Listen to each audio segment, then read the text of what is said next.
Rochas magmáticas. As rochas magmáticas, ígneas ou eruptivas representam um dos tipos de rochas que existem, as quais são formadas pelo magma terrestre. As rochas magmáticas são as mais antigas do planeta e cobrem cerca de 1/4 da superfície terrestre. Elas são constituídas por diversos minerais, por exemplo, quartzo, mica, silício e feldespato.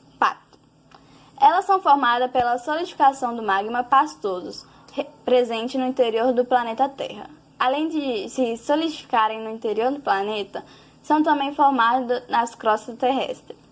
Assim, quando ocorrem as erupções vulcânicas, as lavas são expelidas. Ao entrarem em contato com o ambiente, se resfriam e se solidificam, formando assim as rochas magmáticas. Rochas magmáticas intrusivas, também chamadas de rochas plutônicas ou abissais. Esse tipo de rochas ígnea é formado no interior da crosta terrestre e seu processo de formação é mais lento. Possui uma textura fanerítica, na qual se notam os cristais de cada mineral que a compõe. Rochas magmáticas extrusivas, também chamadas de rochas vulcânicas ou efusivas. Esse tipo de rocha ígnea é formado na crosta terrestre. Possui uma textura vítrea, posto que o esfriamento do magma ocorre de maneira rápida. De tal modo, nesse tipo de rocha magmática, os minerais se fundem rapidamente, o que impossibilita visualizar cada cristal que a compõe. Segundo a quantidade de silício presente na rocha magmática, elas são classificadas de 3 maneiras. Rocha magmática ácida, que a concentração do silício é superior a 65%. Rocha magmática básica, que a concentração do silício é entre 52% a 65%. E a rocha magmática neutra, que a concentração de silício é entre 45% a 52%. Um leve resumo do que acontece com as rochas. As intrusivas têm seu resfriamento lento e formam minerais grandes. As extrusivas têm resfriamento rápido e formam minerais pequenos. Por serem rochas de alta resistência, elas são utilizadas na pavimentação e em diversas construções. Segue abaixo alguns exemplos de rochas magmáticas: diorito, diabásio, obsidiana, pedra pome. O granito é uma das variedades desse tipo de rocha. No Brasil, algumas serras são formadas de granito, como a da Mantiqueira do Mar, e algumas serras do Planalto Residual, norte amazônico. Basalto são especificamente as rochas que são formadas pelo magma solidificado na superfície.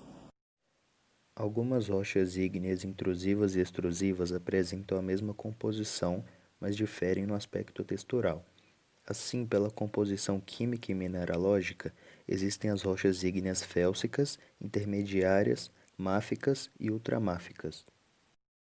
As rochas félsicas são pobres em ferro e magnésio, porém ricas em minerais com altos teores de dióxido de silício, e tendem a apresentar coloração mais clara. O granito é um dos exemplos de rochas ígneas intrusivas mais comuns e abundantes, e o riolito é a rocha equivalente extrusiva.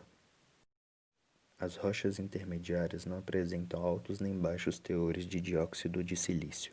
O granodiorito é um exemplo intruso deste tipo de rocha, que, semelhante ao granito, contém quartzo abundante. A rocha extrusiva equivalente ao granodiorito é o dacito e o equivalente vulcânico ao diorito é o andesito.